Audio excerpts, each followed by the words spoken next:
Lawrence Welk built one of the cleanest images television had ever seen. Week after week, he brought America a world of bubbles, smiles, champagne music, and gentle, family-friendly joy. Everything looked perfect, safe, controlled. But years later, when historians and researchers began digging into his personal archives, a very different story started to emerge. Behind the polished image was a man who fired his most popular singer over something as small as a visible knee. A bandleader who built a fortune worth over $150 million, while many of his musicians earned just $110 a week. A show that quietly broke a racial barrier and then acted like it never happened. For decades, almost no one questioned the man behind the bubbles. Now, the records, letters, and documents he left behind are telling a version of his life he never wanted fully exposed. Lawrence Welk was born on March 11, 1903, in Strasburg, North Dakota, a remote farming community filled with German-speaking Catholic immigrants. His parents, Ludwig and Christina Welk, spoke only German at home. So Lawrence grew up unable to speak English, sitting in school confused, disconnected, and often feeling like a stranger in his own country. Life there was isolated. No radio, no television, just church, hard labor, and old folk music. The prairies stretched endlessly, and the outside world felt impossibly far away. But that harsh environment didn't break him. It hardened him. Long before Lawrence was born, his family had already survived brutal conditions. When they arrived in North Dakota in 1892, their first winter nearly killed them. With no proper shelter, they flipped their wagon over, packed it with sod, and lived inside it through freezing temperatures that dropped to 40 below zero. 8 people crammed together, surviving on body heat, frozen food, and sheer will. That story stayed with the family. It shaped everything. By the time Lawrence turned 10, his formal education ended after just the 4th grade. From then on, he worked full-time on the farm, milking cows before sunrise, plowing fields, hauling water, fixing tools, and surviving long, exhausting days under strict discipline. There was no room for weakness. But somewhere inside that tough life, something else began to grow. Music. One of his earliest memories was watching his father play an accordion at barn dances. Farmers would gather after long days, drinking, laughing, and dancing under dim lantern light. One night, his father let him touch the instrument. That moment changed everything. The sound, the rhythm, it felt like escape, like possibility, like something bigger than the farm. From that day on, Lawrence couldn't let go of music. He experimented with homemade instruments, failed often but kept trying. While the farm taught him discipline, music gave him hunger. Eventually, that hunger turned into a deal that would shape his life. As a teenager, he begged his father for an accordion of his own. It cost $400, a massive amount of money at the time. After days of thinking, his father agreed, with one condition. Lawrence would work on the farm without pay until he turned 21. Every dollar he earned from music would go back to the family. It was a brutal agreement. He accepted it instantly. For years, he worked relentlessly, on the farm by day, secretly playing music at night. He performed at weddings, dances, and small gatherings, often slipping away when his father thought he was doing chores. He wasn't polished. He wasn't perfect. But he didn't stop. On March 11, 1924, everything changed. Lawrence turned 21. The deal was over. With just $3 sewn into his jacket, he left the farm behind. No real money, weak English, no clear plan, only belief. The early years were rough. He slept wherever he could, sometimes went hungry and played for small, unpredictable crowds. Some nights went well. Others ended in embarrassment, like the time he was nearly chased off stage by an angry crowd throwing bottles. But he didn't quit. Instead, he kept pushing forward, joining traveling groups and small-time acts. At one point, a promoter labeled him the world's greatest accordion player, a complete exaggeration, but it forced him to improve. He practiced harder, played better, became the version people expected to see. Slowly, the lie became reality.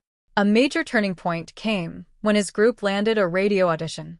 Despite being unprepared, tired, and rough around the edges, they performed, and listeners responded. That opportunity turned into steady work. Radio gave him reach, stability, momentum. It also led him to meet Fern Renner, who would later become his wife. From there, Welk began shaping something unique. He realized he couldn't compete with louder, more energetic bands. So instead, he leaned into something different: smoothness, order, and warmth. In 1940, while performing at a major Chicago ballroom, someone described his music as light and bubbly, like champagne. He never forgot it. Champagne music became his brand. While others chased trends like jazz and bebop, Welk stayed traditional. Waltzes, polkas, and familiar melodies. Critics laughed. Audiences didn't. People wanted comfort, familiarity, something safe to bring into their homes. Welk understood that better than anyone. During World War II, when many bands fell apart, he stayed together. After the war, when America longed for stability, he was ready. Then came television. In 1951, he took a major risk, moving to Los Angeles and launching a local TV show. He even paid part of the production costs himself. It worked. By 1955, he had a national audience. The Lawrence Welk Show became a phenomenon. Smiles, music, bubbles floating across the screen. A perfect, controlled world. But behind that world, control was everything. That control became painfully clear in 1959. Alice Lawn, known as the Champagne Lady, was one of the show's biggest stars. Elegant, talented, beloved by audiences. Then one night, she appeared in a slightly shorter dress. During a dance, her knee was visible. That was enough. Welk fired her. Publicly, he claimed it violated the show's standards. But many believed the real reason was different. She had recently asked for a raise. Instead of admitting it was about money, he turned it into a moral issue. The backlash was immediate. Fans were furious. Letters flooded in. Critics called him hypocritical. He later asked her to return. She refused. She chose dignity over fame. This wasn't an isolated incident. Behind the scenes, Welk demanded strict obedience. No one was allowed to outshine the show. Rules governed behavior, appearance, and performance. Everything had to fit the image. Even major moments were handled carefully or quietly ignored. In 1964, Arthur Duncan joined the show as a regular performer. It was historic. He became one of the first Black performers to appear regularly on a national variety show. But the show never highlighted it. No speeches. No recognition. Just silence. Duncan performed week after week, smiling, dancing, delivering flawless performances, while carrying the weight of something much bigger. He stayed for nearly 2 decades. His presence alone was a quiet form of change. Then came tragedy tied to the show's rising stars, the Lennon sisters.